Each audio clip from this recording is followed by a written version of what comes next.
3 years ago, Marcus had a life he was proud of. A good job, a nice apartment, a decent car, money coming in every month.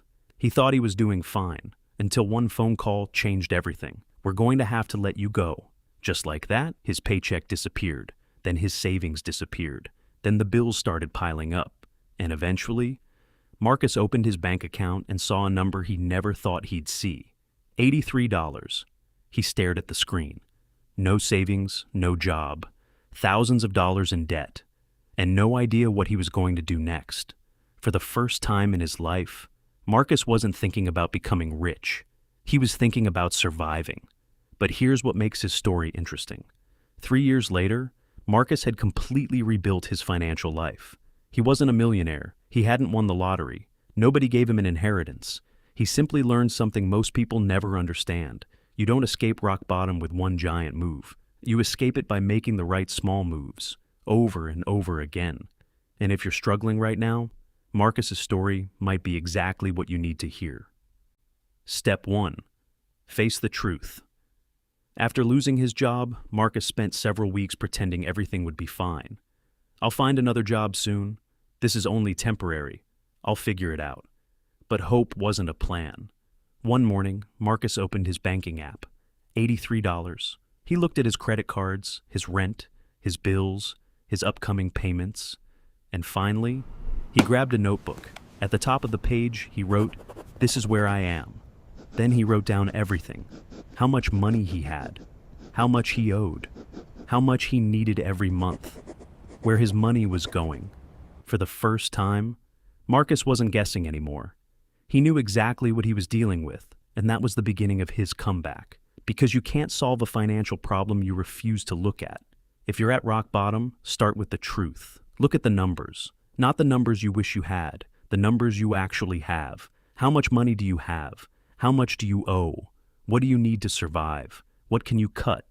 You might not like the answers, but clarity gives you something powerful. Control. Step 2. Stop the bleeding. Marcus quickly realized something. He couldn't rebuild his life while continuing to live the way he had before. So he cut everything he could: subscriptions, expensive restaurants, unnecessary shopping, entertainment. Anything that wasn't essential was questioned. His life became simpler. And honestly, it wasn't fun. But Marcus wasn't trying to live his dream life anymore. He was trying to build one. There's a difference. When you're drowning, you don't worry about swimming faster. You stop taking on water. That's what Marcus was doing. He wasn't trying to become rich yet. He was simply trying to stop becoming poorer. And sometimes, that's your first victory. Step 3. Get money coming in. Next came the hardest part. Marcus needed income. His pride told him to wait for the perfect job, but reality told him he couldn't afford to wait. So he took temporary work. He delivered food. He did freelance jobs. He sold things he didn't need. He took whatever legitimate work he could find. It wasn't glamorous, but Marcus learned an important lesson. There's nothing embarrassing about honest work when you're rebuilding your life. He wasn't trying to impress people anymore. He was trying to create options.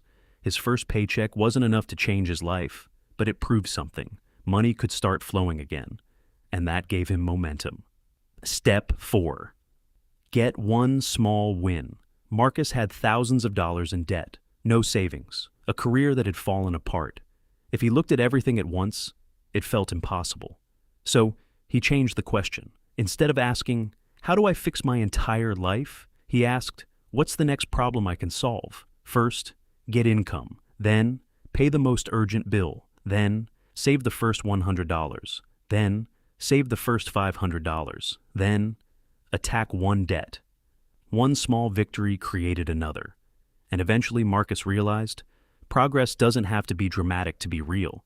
You don't need to completely change your life this month. You just need to be in a slightly better position than you were last month.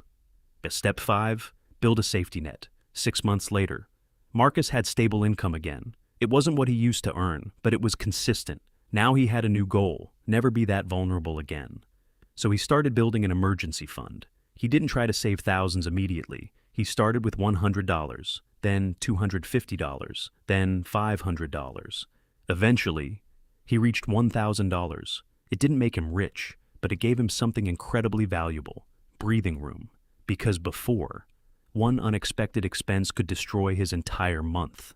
Now, he had money set aside for emergencies. And slowly, the fear started disappearing. Step 6. Stop trying to look successful.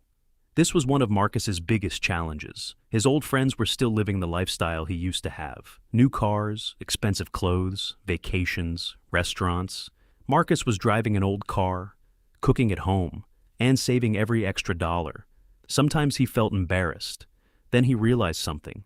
The people judging him weren't paying his bills. They weren't building his savings. They weren't fixing his future. So, Marcus stopped trying to look successful and started focusing on actually becoming successful. Because there's a huge difference between looking wealthy and being financially secure. One requires money, the other requires discipline. Step 7. Increase your value. Marcus eventually understood that cutting expenses could only take him so far. There was a limit to how much he could cut, but there was no reason to put a permanent limit on his income, so he started investing in himself. Every night after work, he learned, he improved his skills, he updated his resume, he practiced interviews, he applied for better positions, and he got rejected again and again and again. But he kept going, because Marcus had learned another important lesson. Temporary rejection doesn't mean permanent failure. Then one afternoon, his phone rang. A company wanted to interview him. The interview went well. A few days later, he received an offer. The salary was significantly higher than what he was earning. Marcus stared at the email. He smiled. Not because he had become rich, but because he could finally see the road ahead. Step 8. Don't repeat the old life. This was the most important part. Marcus had finally increased his income. But now came the real test.